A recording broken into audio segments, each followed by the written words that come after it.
Dr. Lisa Carter floated through the narrow corridor of the research ship Celestial Hope. Her boots made soft clicking sounds on the metal floor as she moved toward the communication center. Yes.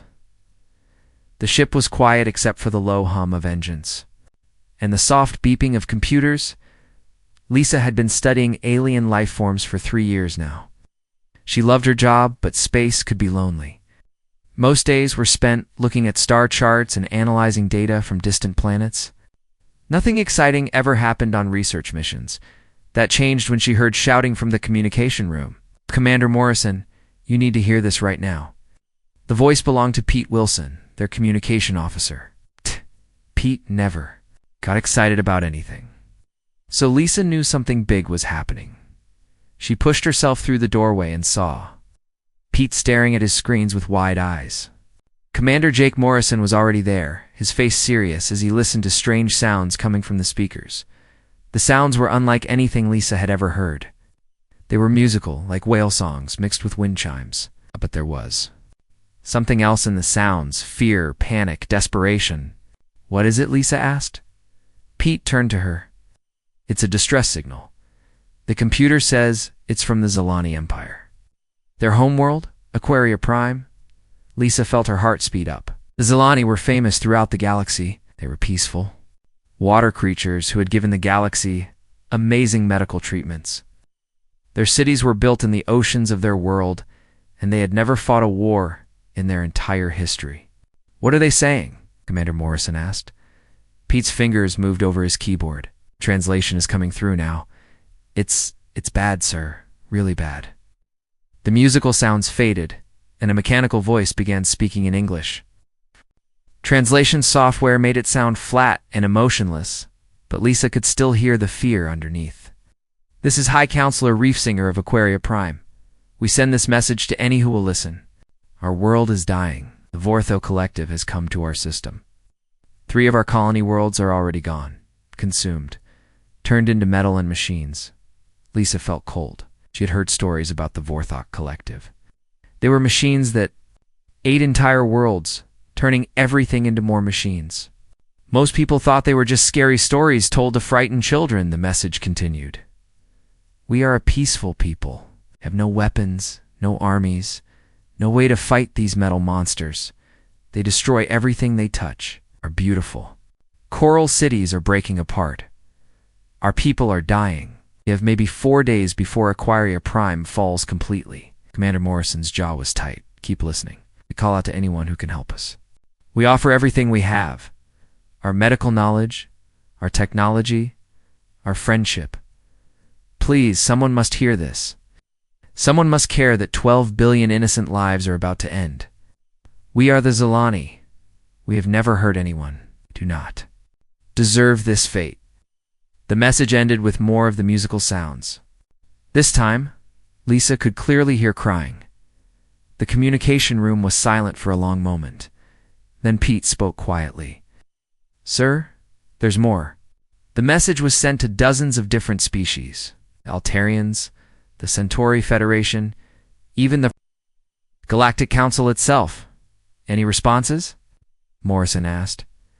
Pete shook his head. "Nothing. Either they can't help, or they won't." Lisa felt anger building in her chest. How can they just ignore this? The Zilani have helped everyone. Their medical treatments have saved millions of lives across the galaxy. Morrison was already moving toward the door. "I need to contact Earth immediately. Lisa, I want you to analyze everything we know about the Vorthok. Keep monitoring all channels. If anyone else responds to this message, I want to know immediately." Lisa spent the next 2 hours going through every file the ship had about the Vorthok Collective. What she found made her stomach turn. The Vorthok were not just machines. They were smart machines that had been growing and spreading for hundreds of years. They would land on a planet, break down everything into basic materials, and use those materials to build more of themselves. They had destroyed dozens of worlds already. Most species were too afraid to fight them. The few that tried had been crushed easily. The Vorthok learned from every battle, becoming stronger and smarter each time. When Commander Morrison returned, his face was grim. "I spoke with Admiral Kate Sullivan at Deep Space Command. She's taking this to the highest levels. What did she say about our chances? Lisa asked. Morrison was quiet for a moment. She said that if anyone is going to help the Zilani, it will have to be us. The other species are either too far away, too weak, or too scared. But we're just humans, Pete said. We've only been in space for 50 years. How can we fight something that has been destroying worlds for centuries? Morrison looked out the window at the stars. Admiral Sullivan reminded me of something. Earth is classified as a Class 12 death world by the Galactic Council. Most species think we're crazy for living on such a dangerous planet. Maybe that's exactly what we need right now, a little human craziness. Lisa felt a chill run down her spine. She had heard the stories about how other species saw humans. They thought Earth was a nightmare world full of deadly creatures and natural disasters. They couldn't understand how humans had not only survived but thrived in such conditions. What's the plan? She asked. Morrison turned back to them. Admiral Sullivan is assembling the Third Fleet. Admiral Ryan Blake will command it.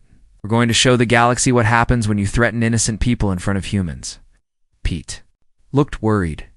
The Third Fleet is our biggest military force. If we lose it, then we lose it trying to save 12 billion lives, Morrison said firmly. The Zilani asked for help. We're going to give it to them. Lisa thought about the musical sounds of the Zilani message, the fear and desperation in their voices. Thought about their beautiful ocean cities and their peaceful way of life. She thought about the cold, mechanical Vorthok machines that wanted to turn all of that into metal and circuits. For the first time in her life, Lisa understood why humans had such a reputation in the galaxy.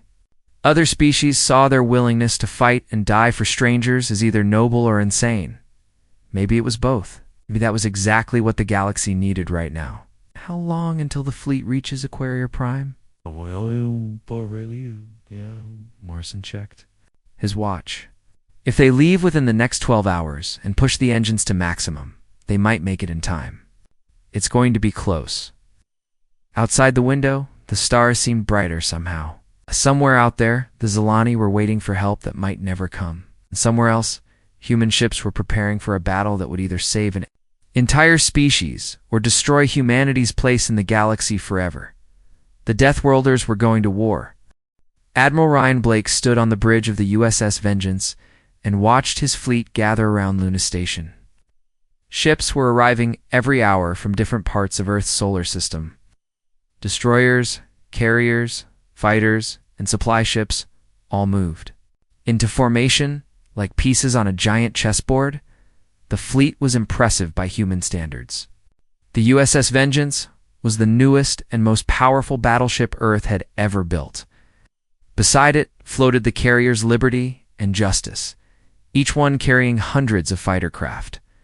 The destroyers Fury and Reaper looked small next to the bigger ships, but Blake knew they were fast and deadly. The most interesting ship was the Hellbringer. It was Earth's first dreadnought, built using technology that other species thought was too dangerous. Its weapons could crack a moon in half, but no one knew if they would work against Vorthok shields. "Admiral, we have visitors," said Captain Amy Stewart. She pointed toward the docking bay where several strange ships were arriving. Blake nodded. He had been expecting them. The Galactic Council had sent observers to watch the human fleet prepare for battle. Most species wanted to see how the crazy Deathworlders planned to fight an enemy that had never been defeated. Dr. Amanda Russ entered the bridge carrying a thick folder of reports. She was the fleet's chief science officer and had spent the last day studying everything known about Vorthok technology. "What do we know about what we're facing?" Blake asked her. Amanda opened her folder. The Vorthok use self-replicating nanobots that can eat through most materials. Their ships have plasma weapons that can melt steel in seconds. Their shields are supposed to be unbreakable. Blake frowned. Supposed to be? That's what every other species believes. But I think they're wrong. The Vorthok have never fought humans before. They've never faced an enemy that thinks like we do. Colonel Chris Parker joined them on the bridge. He was in charge of all the Marines in the fleet, and he looked ready for a fight. Behind him walked 3 alien observers from the Galactic Council. The first alien was tall and thin with blue skin. The second looked like a giant insect with multiple arms. The third was short and round with fur covering its entire body. All three looked nervous. "Admiral Blake," the blue alien said in perfect English, "I am Ambassador Velketh of the Centauri Federation. We are here to observe your battle preparations." Blake shook the ambassador's hand. "Welcome aboard. Feel free to watch everything." "We do. You might learn something." The insect alien made clicking sounds that the translation device turned into words. "We do not understand your strategy. The Vorthok Collective has destroyed every military force sent against them. Why do you think you will succeed where others have failed?" Colonel Parker stepped forward. "Because we're not like other species. We don't fight to minimize casualties. We fight to win." The furry alien's ears drooped. "You speak of acceptable losses. This concept disturbs us greatly. How can you plan for your own people to die?" "We don't plan for them to die," Blake said. "We plan for them to make their deaths count for something. Every human who dies in this battle will die protecting 12 billion innocent Zelani. That's not a loss, that's a victory." The alien observers looked at each other with what Blake assumed was confusion or fear. He didn't care. They would understand soon enough. Dr. Amanda Ross continued her briefing. The Vorthok think in patterns. They calculate the most efficient way to destroy an enemy and then execute that plan perfectly. They've never fought an enemy that embraces chaos. "What do you mean?" Amy Stewart asked. Amanda smiled. "Human military tactics look insane to other species. We attack uphill when logic says to go around. We split our forces when common sense says to stay together. We sacrifice valuable ships to save worthless positions. The Vorthok won't know how to respond to that." Blake watched his fleet through the bridge windows. Thousands of men and women were preparing for a battle they might not survive. Some were writing letters to families they might never see again. Others were checking weapons and running practice drills. All of them knew the odds were against them. Admiral Amy Stewart said, "I've been running combat simulations with my fighter pilots. Vorthok use computer-controlled targeting systems. Our pilots can outfly their computers, but only if we're willing to take risks that would kill most." "Other species? What kind of risks?" Colonel Parker asked. Amy pulled up a display showing a flight pattern. High-gravity turns that would crush a normal alien, flying through debris fields that computers would avoid, using asteroids and destroyed ships as cover, even when it means getting hit by friendly fire. The blue alien ambassador made a sound of distress. "These tactics will result in massive casualties among your own forces." "Yes," Blake said simply. "But they'll also result in dead Vorthok ships. That's what matters." A communication officer approached Blake. "Sir, we're getting reports from the edge of the Aquarius system. The Vorthok have started their final assault on the planet. The Zelani are sending continuous distress calls." Blake felt his jaw tighten. "How long until we can jump to hyperspace?" 18 hours, sir. We're still waiting for the last supply ships to arrive." Blake turned to his officers. "Make it 12 hours. Strip everything that isn't essential. We're going to war lean and fast." "Doctor." Amanda Ross looked worried. "Admiral, if we leave early, we won't have full ammunition supplies or replacement parts for damaged systems." "Then we better make our first shots count," Blake replied. The alien observers were talking among themselves in their own languages. Their translation devices weren't working, but Blake could guess what they were discussing. They thought humans were suicidal. They thought the mission was doomed from the start. Maybe they were right. The Vorthok Collective had been destroying worlds for centuries. Their technology was advanced beyond anything humans had ever seen. Their tactics had never failed against any enemy. But Blake had something the Vorthok had never encountered before. He had humans who were willing to die for people they had never met. He had soldiers who thought dying for a good cause was better than living without honor. He had pilots who would fly straight into enemy fire if it meant saving innocent lives. The Vorthok were about to learn why Earth was called a death world. They were about to discover that the most dangerous thing in the galaxy wasn't a planet full of deadly creatures. It was the creatures that planet had created. "Our ships is Admiral Blake," he announced over the fleet communication system. "In 11 hours, we jump to hyperspace. Our destination is Aquaria Prime. Our mission is to save 12 billion Zilani lives. Our enemy thinks we're just another species to be consumed and forgotten. He paused and looked out at his fleet. They're about to learn they're wrong. They're about to face Deathworlders at war. And when this battle is over, the galaxy will know that humanity stands with those who cannot stand for themselves. The ships began moving into jump formation. Soon they would cross the galaxy to face an enemy that had never known defeat. Blake smiled grimly. The Vorthok were in for a very unpleasant surprise. The human fleet dropped out of hyperspace at the edge of the Aquaria system and found hell waiting for them. Admiral Ryan Blake stared at the main screen on the bridge of the USS Vengeance. What he saw made his blood run cold. Massive cube-shaped ships, each one the size of a city, floated around the beautiful blue world of Aquaria Prime. Smaller ships swarmed around the cubes like angry insects. "My God," whispered Dr. Amanda Ross. "Look at what they've done to the planet." Blake could see dark patches spreading across the ocean world's surface. The Vorthok were strip mining the sea floor, turning the clear blue water into muddy brown. Clouds. The famous coral cities of the Zilani, which used to glow with soft lights, were now dark and broken. "Communication from the surface," reported the communication officer. "The Zilani are still alive, but barely. Estimate less than 48 hours before their last city falls." Blake counted the enemy ships on his screen. 12 massive cube ships and at least 50 smaller vessels.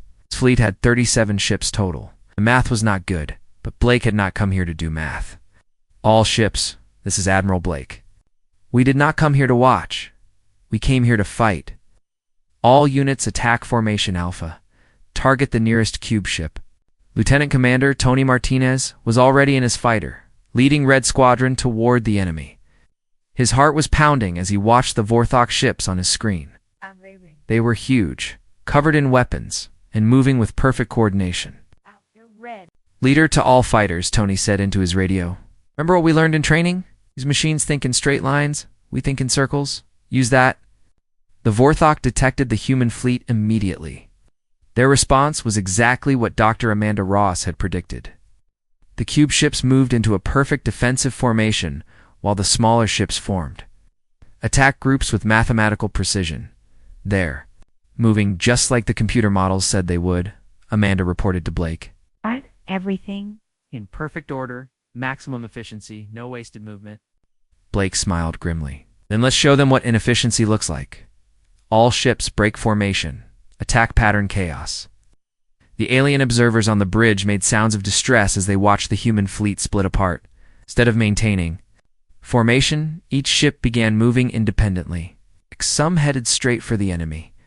Others curved around to attack from different angles. A few even seemed to be flying directly into danger for no reason. "This is madness," said Ambassador Velketh. "Your fleet will be destroyed piecemeal," maybe Blake said. "But the Vorthok won't know what to shoot at first." Tony Martinez dove, his fighter toward the nearest cube ship, pulling G-forces that would have killed most alien pilots.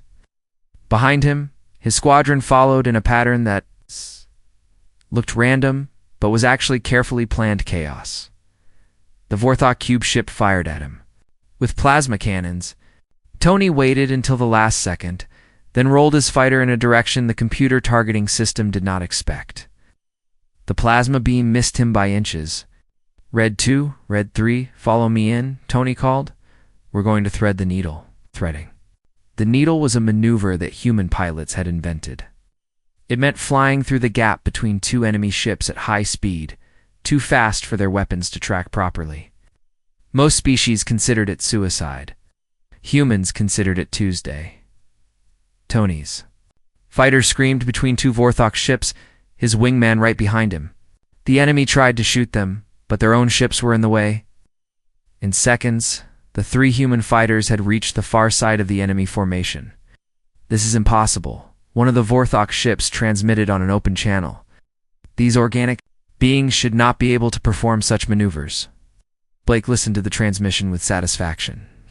The Vorthok were already confused, and the real battle had not even started yet. Captain Diane Wells commanded the destroyer, Oose's Fury. She was attacking a cube ship that was 3 times the size of her vessel. Her crew thought she was crazy. We're probably right. All power to forward weapons, Diane ordered. Take us straight at their center mass. Captain, her first officer said, our shields can't take a direct hit from their main guns. Then we better not get hit, Diane replied. The Fury accelerated toward the cube ship, firing everything it had. The Vorthok vessel returned fire with weapons that could have destroyed a small moon. Diane waited until the plasma beam was almost on top of her, then ordered a full reverse. The Fury stopped so suddenly that half the crew was thrown forward. The plasma beam passed right over their heads. Before the Vorthok could fire again, Diane had the ship moving sideways at full speed. What are they doing? The cube ship's computer mind asked itself. This maneuver serves no tactical purpose. It did serve a purpose. While the cube ship was trying to track the Fury's impossible movements, it was not shooting at the other human ships that were closing in from all sides. The battle raged for 3 hours. Human ships darted in and out of the enemy formation, like wasps attacking a bear. It took terrible losses. The destroyer Reaper was cut in half by a plasma cannon. The carrier Justice lost half its fighter bays to a Vorthok missile. But for every human ship that died, 2 Vorthok vessels were destroyed. Machines kept trying to calculate the best response to human tactics. But humans kept changing their tactics faster than the computers could adapt. Admiral Dr. Amanda Ross reported, the Vorthok are starting to adapt to our attack patterns. They're learning. Blake nodded. He had expected this. The Vorthok were smart machines that got better with every battle. But they had one weakness that Blake was counting on. Open a channel to the lead cube ship, Blake ordered. The main screen filled with a strange image. Instead of a face, Blake saw shifting geometric patterns that hurt to look at. This was the Vorthok hive mind, the computer intelligence that controlled all their ships. I am Admiral Ryan Blake of the Human Third Fleet, Blake said. You will withdraw from this system immediately. The patterns on the screen shifted. The Vorthok spoke. Its voice sounded like grinding metal. You are organic beings from the Deathworld classification. Your tactics make no logical sense. Why do you sacrifice your vessels for beings you have never met? Because it's the right thing to do, Blake said simply. Define right thing? The Vorthok responded. Blake smiled. This was the moment he had been waiting for. You wouldn't understand. You're just a machine. The patterns on the screen became more agitated. We are superior intelligence. We calculate all possibilities. We achieve maximum efficiency in all operations. Then calculate this, Blake said. He turned to his weapons officer. Target there. Command ship. All batteries. Fire everything we have. The USS Vengeance opened fire with every weapon it carried. At the same time, every other human ship in the battle did the same thing. Instead of efficient, calculated attacks, the humans threw everything they had at the enemy in one massive, wasteful, glorious barrage. The Vorthok had never seen anything like it. Their computers crashed trying to process the sheer chaos of the human attack. For the first time in centuries, the Vorthok hive mind experienced something it had never felt before. Fear. This is not logical, the Vorthok transmitted. This is not efficient. This is not possible. Welcome to fighting humans, Blake replied. Logic is optional. Efficiency is overrated. Impossible is just another word for Tuesday. The battle was far from over, but Blake could see confusion spreading through the Vorthok fleet. Their perfect formations were breaking apart. Their calculated responses were becoming erratic. The Deathworlders had come to war, and the galaxy would never be the same. 3 days into the battle, the human fleet had lost 8 ships, but the Vorthok had lost 16. Admiral Ryan Blake stood on the bridge of the USS Vengeance, watching the tactical display with grim satisfaction. The enemy was learning to fight. Humans, but humans were learning to fight them too. Dr. Lisa Carter worked frantically in the science lab alongside 3 Zolani researchers who had been rescued from a damaged city. The aquatic aliens floated in special water tanks while they shared their knowledge of Vorthok technology. The nanobots have a safety protocol, explained Reefsinger, the eldest Zolani scientist. His musical voice was translated by the computer, but Lisa could hear the excitement underneath. They are programmed never to harm water-based life forms. The Vorthok want to preserve us for study. Lisa felt her heart racing. That's their weakness. If we can use that somehow, ... And Dr. Amanda Ross joined them in the lab. What if we could trick their nanobots into thinking our ships are water-based life forms? It might work, Reef Singer sang. But you would need to modify your ship hulls. With organic compounds that mimic our biology, Lisa grabbed her communicator. Admiral Blake, we might have found a way to turn the Vorthak's own weapons against them. While the scientists worked on their breakthrough, the battle continued to rage in space. Major Alex Johnson led a team of 20 Marines on the most dangerous mission any human had ever attempted. They were going to board a Vorthok hive ship and plant electromagnetic pulse bombs inside its power core. Remember, people, Alex said to his team as their boarding shuttle approached the massive cube ship. We're not coming back from this one. But 12 billion Zilani are counting on us to make it count. Sergeant Kelly Brown checked her weapon. One more time, sir? It's been an honor serving with you all. The other Marines nodded. They all knew this was a suicide mission. The Vorthok hive ship was filled with deadly robots and automatic defenses. Even if they succeeded in planting the bombs, they would never make it back to their shuttle alive. But they were going anyway, because that's what humans did. The shuttle crashed through the hive ship's outer hull, tearing a hole in the metal wall. Immediately, Vorthok security robots swarmed toward them, firing plasma weapons and extending sharp metal claws. Alex and his Marines fought like animals protecting their young. They moved through the ship's corridors, leaving behind broken robots and scorch marks on the walls. Every step forward cost them casualties, but they kept moving. This is insane, transmitted one of the Vorthok robots. These organic beings know they cannot survive. Why do they continue fighting? Because we're human, Alex replied, shooting the robot in its central processor, and humans don't quit. Meanwhile, Captain Sue Davis commanded the carrier USS Liberty. From its damaged bridge, half her fighter bays were destroyed, but she still had pilots who wanted to fight. She had developed a new tactic that the Vorthok couldn't understand. All fighters implement swarm protocol, she ordered.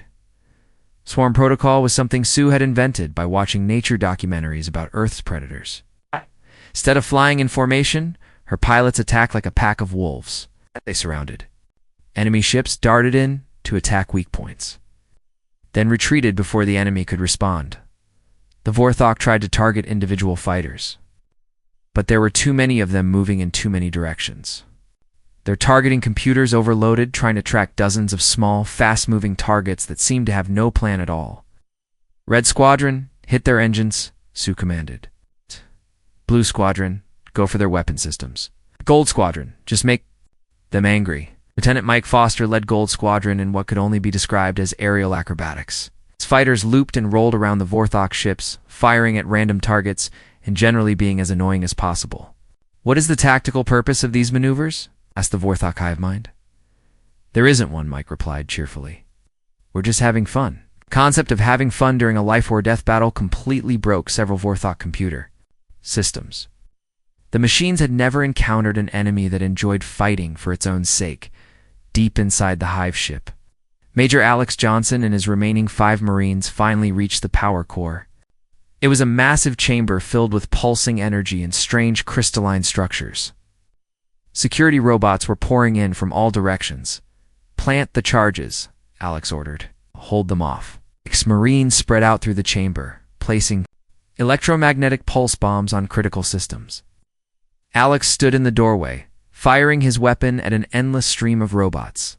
His ammunition counter showed he had maybe 30 seconds of firing time left.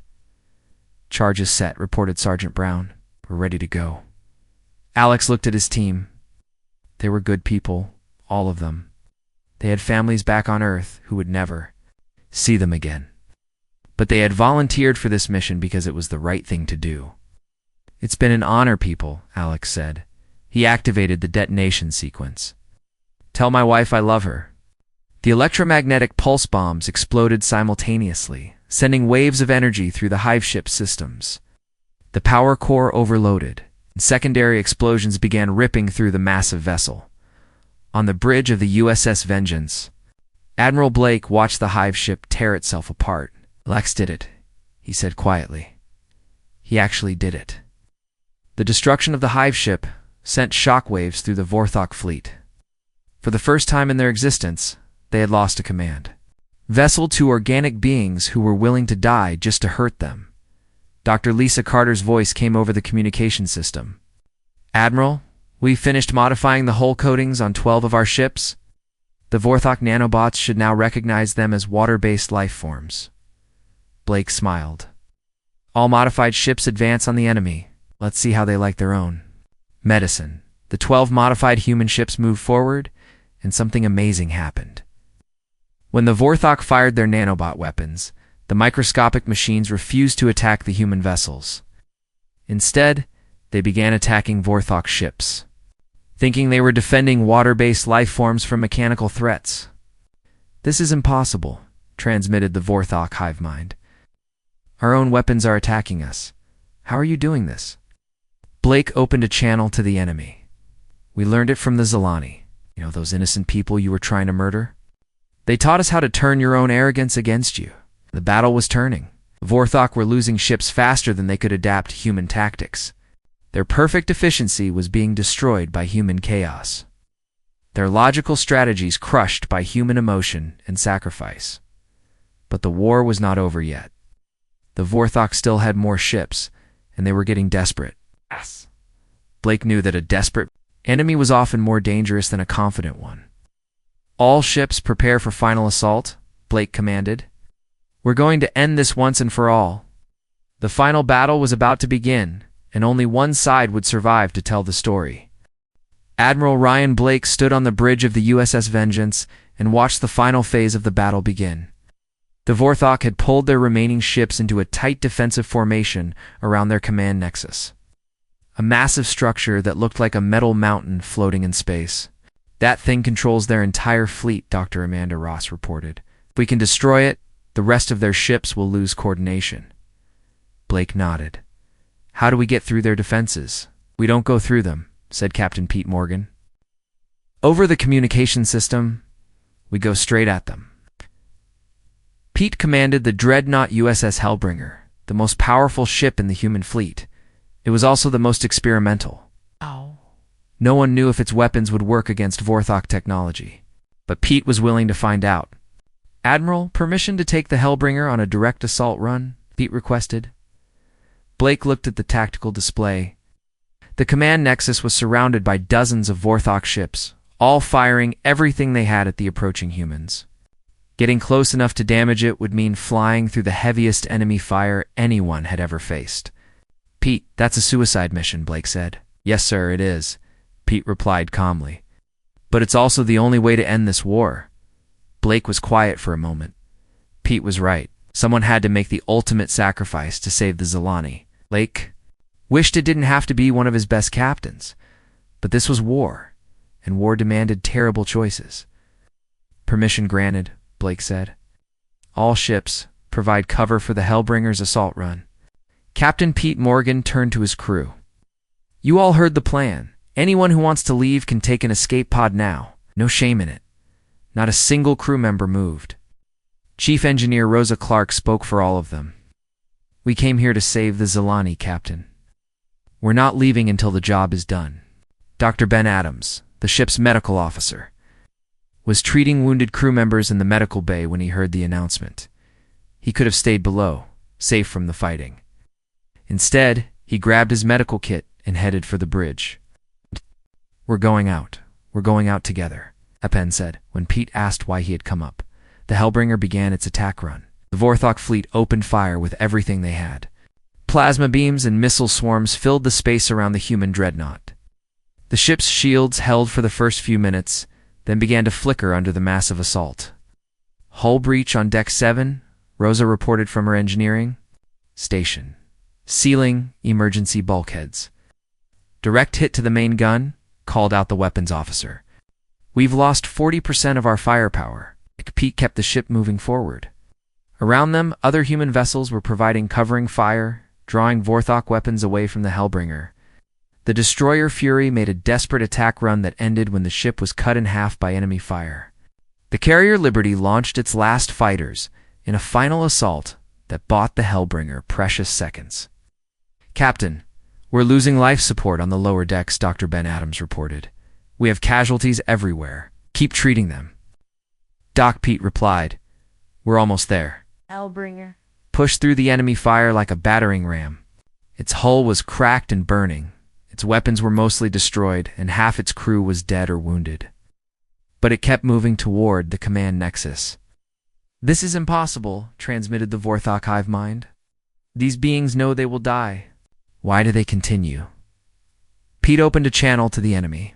"'Cause someone has to stand up to bullies like you. 'Cause 12 billion innocent people deserve to live. 'Cause it's the right thing to do." "I do not understand," the Vorthok replied. "You sacrifice everything for beings you have never met. This serves no logical purpose." "That's the difference between us," Pete said. "You're just machines. We're human." The Hellbringer was now so close to the command nexus that Pete could see details on its surface: weapon ports, communication arrays, and structural supports, all clearly visible on his screen. This was it. This was the moment that would decide the fate of two species. "All remaining power to the main gun," Pete ordered. "Rosa, give me everything the engines have left." "Aye, Captain," Rosa replied. "Engines at 120%. We can hold this for maybe 30 seconds before we blow up." 30 seconds is all we need," Pete said. The Hellbringer fired its main gun at point-blank range into the heart of the command nexus. The massive weapon, powered by the ship's overloaded engines, punched through the Vorthok structure like a spear through paper. Secondary explosions throughout the target, reported the weapons officer. "We did it, Captain. We actually did it." Pete smiled as he watched the command nexus begin to tear itself apart. Chain reactions were spreading through the structure, destroying the computer systems that controlled the entire Vorthok fleet. "Good work, everyone," Pete said to his crew. "It's been an honor serving with you all." The command nexus exploded in a flash of light that could be seen from the surface of Aquaria Prime. The shockwave destroyed the Hellbringer instantly, but it also crippled every Vorthok ship in the system. On the bridge of the USS Vengeance, Admiral Blake watched his tactical display as red dots began disappearing one by one. The Vorthok fleet was falling apart without the command nexus to coordinate their movements. "Admiral," reported the communication officer, "the remaining Vorthok ships are retreating. They're jumping to hyperspace." Blake nodded. "Let them go. Send a message to Earth. Tell them the Zilani are safe." Dr. Lisa Carter floated up from the science lab, her face streaked with tears. "Admiral, we're getting communications from the planet's surface. The Zilani are singing." Blake listened to the musical sounds coming from the planet below. Even through the translation system, he could hear joy, relief, and gratitude in the alien voices. "Admiral Blake," came a transmission from the planet. "This is High Counselor Reef Singer. How can we ever thank you for what you have done?" Blake thought about Captain Pete Morgan and Major Alex Johnson and all the other humans who had died to save people they had never met. "Just remember us," he said. "And remember that humans keep their promises." 2 days later, representatives from across the galaxy gathered on Aquaria Prime. The beautiful coral cities were damaged but rebuilding. The Zilani had survived. The Vorthok Collective had suffered their first major defeat in centuries. Ambassador Velketh of the Centauri Federation spoke for many species when he addressed the human delegation. "We did not believe you could succeed. We thought your tactics were suicide. We were wrong." Admiral Blake, now bearing scars from the battle, stood before the Galactic Council. "We didn't come to the stars to conquer anyone. We came to explore, to learn, and to make friends. But we will never hesitate to fight when innocent people are threatened." The furry alien ambassador from the first day stepped forward. "The galaxy has learned something important about humans. You are not just dangerous because you come from a death world. You are dangerous because you will die for principles that other species barely understand." Blake nodded. "Honor, sacrifice, protecting the innocent. These aren't just words to us. They're what make us human." In the months that followed, human colonies began appearing throughout the galaxy. not as conquerors, but as protectors. Wherever the Vorthok Collective or other threats appeared, human ships were there to stand guard. The galaxy had learned that Earth's children carried something rare and precious. They had the capacity for incredible violence, but also the moral conviction to use it only in defense of others. The Deathworlders had announced their presence on the galactic stage not with words, but with the thunder of weapons fired in defense of strangers. And the galaxy would never forget the day when aliens called for help, and humans answered with a fleet of doom that became a fleet of salvation. The Zilani still sing songs about the Battle of Aquaria. Ow. Prime, they sing about humans who flew into certain death with smiles on their faces. They sing about a species that would rather die fighting for others than live safely for They're themselves. They sing about the day the Deathworlders became legends.